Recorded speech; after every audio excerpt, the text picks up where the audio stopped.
Sarıgulov Dastan Islamovich, Kırgız Respublikasının eks-mamleketlik katçısı, mamleketlik kızmattın birinci derecedagi mamleketlik kengeşçisi, Kırgız Respublikasının Jogorku Kengeşinin eks-deputatı, Kırgız Respublikasında emgek singirgen kuruluşçusu, professor, 12 kiteptin jana 17 el aralık ilimi emgeklerden avtoru.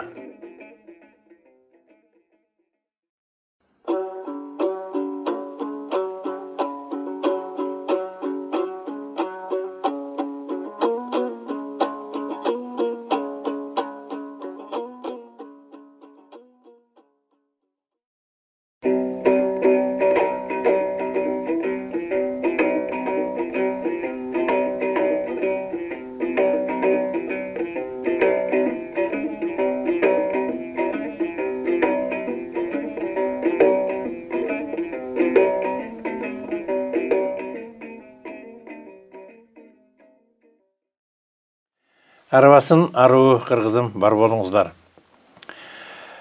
Dastan ağa, mına 3-4 berüde astronomiya jönündө, ay kalendары jönündө abdan жакшы маалыматтар болуп атат. Анын бүгүнкү күндө дегил адам баласына ушунчалык керек экенин, маанилүү экен. Аттең муну эч ким эмнегедир колдонбой атат. Адам баласы көп жакшы билимди унутуп койду.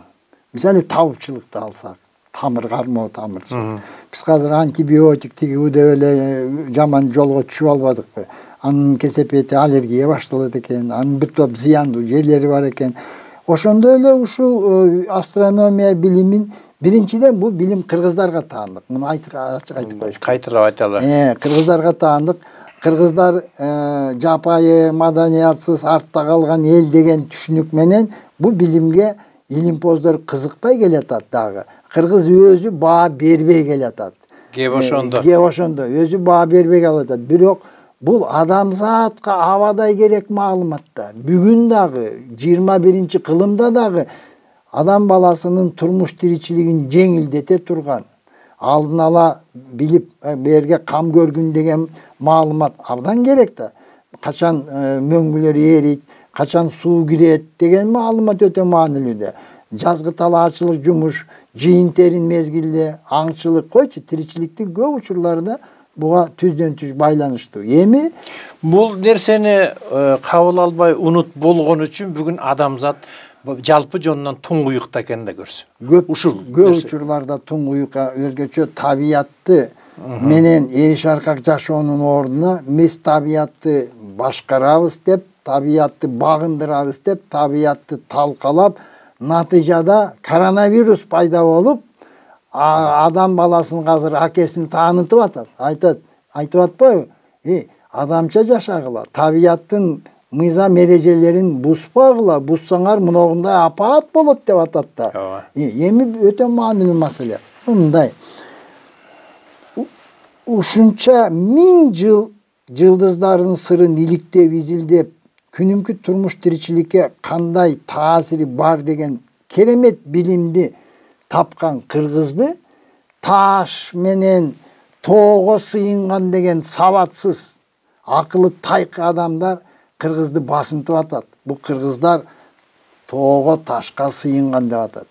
Тоо менен ташты ыйык тутса кыргыз, ал нечен миң жыл бою биздин мекенибиз болгон. Бизге тиричилик шартын берген, бизди душмандардан сактаган деп мекенди ыйык сезип, өзүнүн бала болуп, багы киндик каны таап, көйнөктүн кирин жууган жер дегендей, ыйыктык ал өзүнчө бөлөк маселе. Ал сыйынуу, туура сыйынуу. Мен бала кезде кереге ташта ойноп өстүк. Кереге таш мен үчүн кичи мекенимдин дагы ичинде өзү мекеним да. Бул ушундай маанилүү. Бирок билим жагын алсак, ушунча жылдыздардын сырын билип, ачып, турмушта пайдаланган кыргызды келесі оларга айтат. Бул кыргыз ташка тоого сыйынган деп. Бул өтө маанилүү толуктоо деп айтам. Себеби биз мунун менен сыймыктанышыбыз керек бул билим менен. Бул билим менен бул билимди даңазалап даңкташыбыз керек. Анын ордуна ой кыргыздар маданиятсыз болгон, сабатсыз болгон, ташка тоого сыйынган деген келе соолордун гана сөзү. Ооба. Эми сөзүбүздү улатсак, биз астрономиядан талаачылыкка өтөлүк. Дегиле адам затын өнүгүү жолунда албетте жапайы жаныбарларды колго үйрөтүү чоң ачылыш болгон. Талаачылыкты өздөштүрүү бу да чоң ачылыш болгон. Бул турмушту өзгөрткөн. Эгерде талаачылыкка келсек, талаачылык дароо эле пайда болгон жок. Себеби буудай менен арпаны эгип өстүрүш үчүн жердин кыртышын тереңирээк айдаш керек болуп калат да, каңтарыш керек. Ал убакта талаачылык жаңы эле түптөлө баштаганда андай курал жок болчу. Демек, буудай, арпа сээп, аны өстүрүп, азык кылуу мүмкүнчүлүк болгон жок. Талаачылыктын эң алгачкы кадамдары эмнеден башталган? Бабаларыбыз кайсы эл болбосун, ошол дан өсүмдүктөрдү чогултуп, өздөрү жапайы шартта өскөндөр ошолорду чогултуп, ошолорду азык кылган да. Андан да мурдагы кадамда мындай болгон. Дан өсүмдүктөрдүн арасында отоо түрүнө кирген өсүмдүктөр бар. Сарняк деп коет орусча. Мына отоо түрүнө конок деген таруу. Ал ошол дан өсүмдүктөрдүн отоо түрүнө кирет.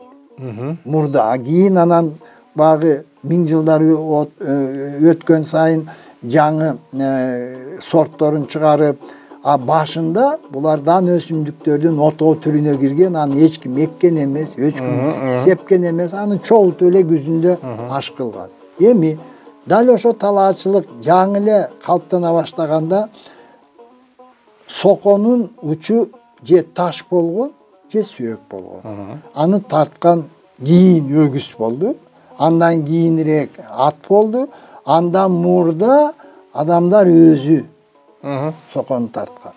Демек, мындай сокон менен жер кыртышын терең каңтаруу мүмкүн эмес эле да. Ашып кетсе, жерди чийип эле кетчү.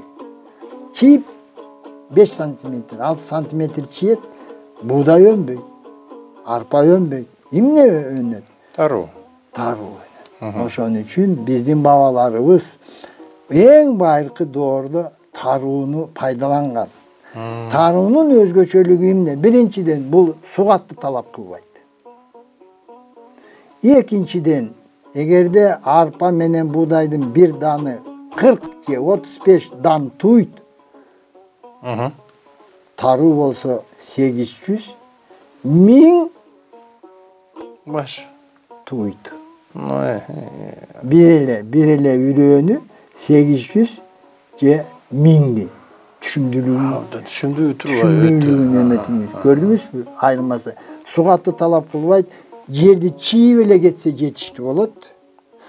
Бунун вегетациялык мөөнөтү кыска, 60 күн.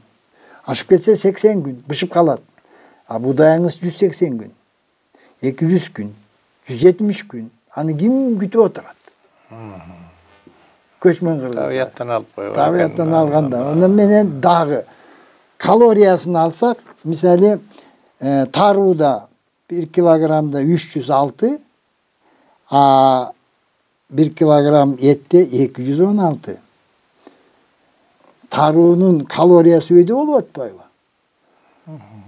Эгерде арпаныкы 310, буудайдыкы 320, бирок эттики 216, а таруунуку 306 болуп атат да. Курамында пайдалуу заттар тарууда кыйла көп арпа менен буудайга салыштырганда. Анын үстүнө 1 гектарга үрөөнүн көлөмү арпа менен буудай 180 килограмм, 210 килограмм, 220 килограмм. А 1 гектарга таруунун үрөөнү 8 килограмм, 10 килограмм кетет болгону. Пайдалуу болуп атпайбы? Курамы да жанагындай. Бирок таруу канча кеселге дары. Азыр илим аныктап берди. Шишиктерде, кант диабетинде, гайморитте, гипертонияда, панкреатитте, darылык касиети. Ашкасан ооруларында, геморройдо, циститте, муну илим айтып атат. Тарунун дарылык касиети кандай учурларда деп. Бирок биздин бабаларыбыз жакшы билген. Жаргыл чакадагы, тегирменге дагы таруну сала албайсың. Майда да. Аны нан кыла албайсың, ун кыла албайсың. Кантип азык кылыш керек. Бабаларыбыз берде дагы абдан даанышмандык менен тапкан, кайнатат, анан кийин кайнаткандан кийин угут салат, анан кийин суу менен чүпүрөккө сузуп алат, ток суусун кандырат, кечки ток жүрөсүң, бир топ кеселге дары, бу жагынан дагы утуш, кан аз адамдар бозону бир жума ичсе эле каны өзүнүн нормага келет, ордуна келет. Демек, бул бүгүн Кыргыздан башка эч ким бозо жасабайт. Бир убактарда венгрлер жасаган экен. Эми алар 6 айдан кеткен. Алар 6 айдан кеткен. 6 айдан кеткен. Ошон үчүн бул чоң табылга биздин бабаларыбыздык. Түшүмү мол, пайдасы, дарылыгы дагы бар. Бирок бозо түрүндө. Ошон үчүн бозону кыргыз гана жасайт. Же казак элиндеги кыргыз ушулар гана жасайт, калгандары билбейт. Бул цивилизация кошкон салым, талаачылыктын башатында биздин бабаларыбыз болгон. Эми талаачылык ушу менен бүтөлүк. 6 айда Карасук маданиятынан кийин Тогар маданиятында, Таштык маданиятында археологдор 24 километр узундук каналдарды тапкан. Сугатка пайдаланган 20 километр узундугу. Кайсыл кылымга таандык? Бул айтып атпаймынбы, Карасук маданият биздин доордон 1000 жыл мурун, 1,5 жыл мурун, 8 кылым мурун биздин доордо каналдарды курулганы аныктап атат. Мисалы, мына Өзбекстанда Манас каналы бар, биздин доордон 1000 жыл мурда курулган. Азыр пайдаланып атат. 50 куб секундасына суу кетет. Бул каналдын аты Манас каналы. Азыркы Өзбекстанда урунуп аткан канал. А эми илгери Тогар маданияты, Карасук маданиятында урунган каналдардын узундугу 15 километр, 12 километр, 20-25 километрге чейин. А бул жана ирригацияга, сугат системага биздин бабаларыбыздын кошкон салымы муну эсепке албай койгон туура эмес го. Себеби тетияктан баштап сууду жетилеп келип, бу жерде эле тоодо эски каналдарын нугул көрүп атпайбызбы? Чаткалда да тоонун этегинде канал бар. Муну алтын иштетүү үчүн бабаларыбыз сууду алып келген экен. Тетиги булактан алып келип отуруп, ошо тоонун ортосуна чейин жетилеп алып келип, ошо жерде алтын кенин иштеткен экен. Кайсы бир доордо, Сактардын доорунда божомол деп айтып атат. Көрдүңөрбү? Демек, бул чоң салым да адам баласынын цивилизациясына. Аны сөздү уланталык болуп калды. Бу сиз айтмакчы, өткөндүн даңкы болбой, келечектин баркы болбойт дейт Астанага. Ушундай болуп атабыз. Мына ошол ким экенибизди кыргыз таанысак, улуу эл экенибизди таанысак, мунун бардыгы тек кана өзүн-өзү мактоо эмес экенин далили катары бардык Астанага көрсөткөн материалдардан көрүп атасыздар. Өзүңдү тааны кыргызым. Биздин акындарыбыз айткандай, ойлон кыргызым, ойгон кыргызым дейт. Бар болуңуздар.